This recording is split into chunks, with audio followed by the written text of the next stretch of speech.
He has finally agreed to take me to the Nameless Ones. He doesn't want me to film.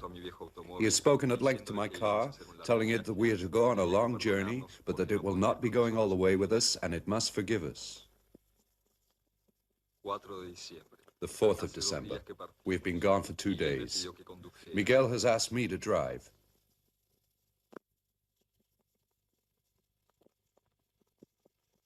He has accepted the camera since my assuring him that this film would only be seen once one or the other of us was dead. Miguel says that he will never be quite dead.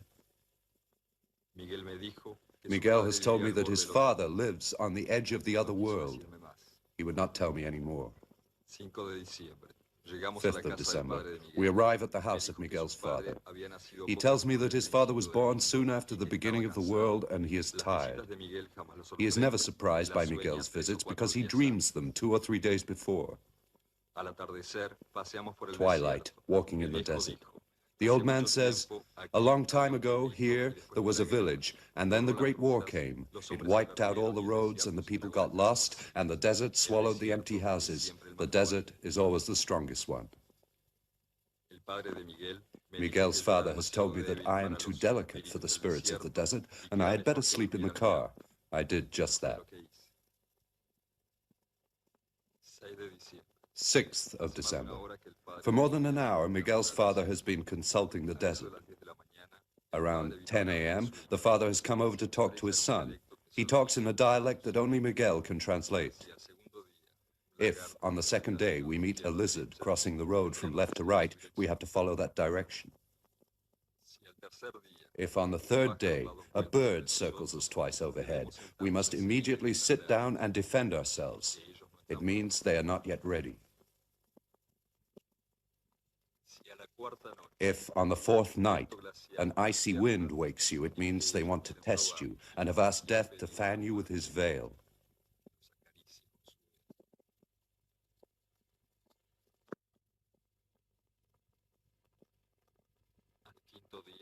On the 5th day, they may show you something or nothing at all. They are very powerful, but they hide themselves since what they do is not of our world. They capture words because no word is true, and they drive them into the earth. Our Mother Earth is wounded by words that carry madness, and the night takes vengeance on men and frightens them by setting the words free.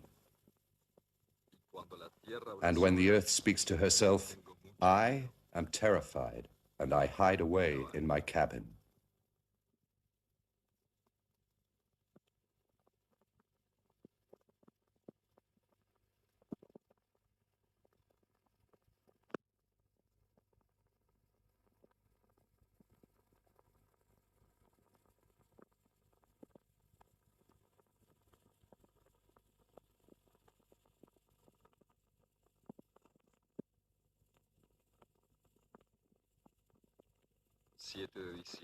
Seventh of December.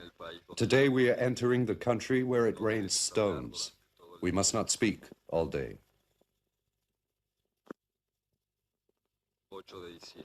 8th of December. We've just seen the lizard. Now we must follow this direction. A stop at the end of the afternoon. I can hardly believe we have to actually follow a lizard. Miguel tells me that it was nothing but a lizard.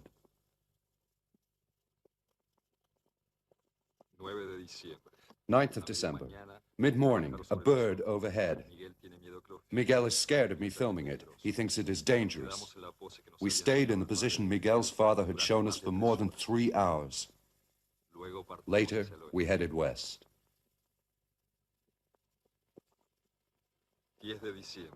10th of December. On the other side, the land of the Nameless Ones begins. Miguel tells me that they can travel very quickly across this vast space, for sometimes they are really there, other times they are only dreams. He would not say any more. Miguel does not think we will have long to wait. I suddenly realize that everything has happened just as his father said it would. I am much more impressed than I let on.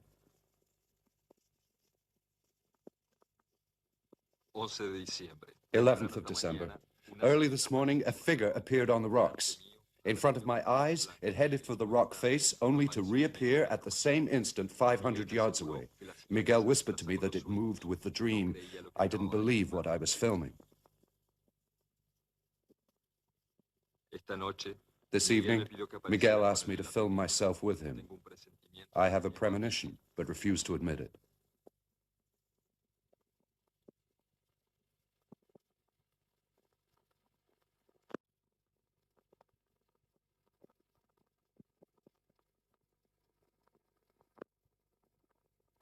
December. 12th of December. Early this morning, two figures appeared, and at the very moment I saw Miguel down on the rock, he whispered beside me, "Time is only an illusion." I turned towards him, but he was no longer there. I was filming by reflex. When I turned back to the rock, it was already empty. So I looked for them over where I had seen the figure the day before. I found them again on the rock. They gave me the impression of disappearing into the stone. And then I saw them again about 3 miles away. At the edge of the precipice, they were looking out at their future destination. I thought they were going to wave to me, but they disappeared again. I knew I would never see them again. Later on, I went to the rock where I'd seen them and left Miguel's bag there. If there were any tracks, they would have been on the sand of the plateau. But by the time I got there, the wind would have wiped them out. There was nothing but my film.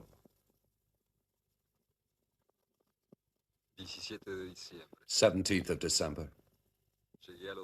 I arrived at Miguel's father's. He was no longer there, and the desert was reclaiming the cabin. I tried not to show any surprise.